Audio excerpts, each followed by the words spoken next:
والشدة تسلم عشان بتبين الراجل. مش كل راجل يا صاحبي يطلع معاك راجل، يا ناس مدونين في البطاقة ذكر لكن مش راجل، راجل حليب تحكمه، ده يبقى مش راجل في البيت كمان حرمة، يغسل ويمسح ويطبخ ويشطف وينقع، لا ويشيل العيال، كل ده مقدور عليه، انما يرضع العيال ويطلع على القهوة يعمل راجل.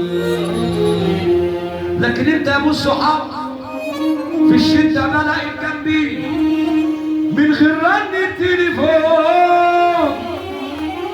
عمرك ما اللي اصلك ولا قلت يلا نفسك، واللقمة بتقسمها معايا، اللقمة بتقسمها معايا، وبتدلع انا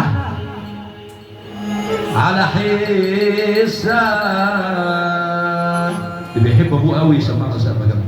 متربي على طبيب ابوه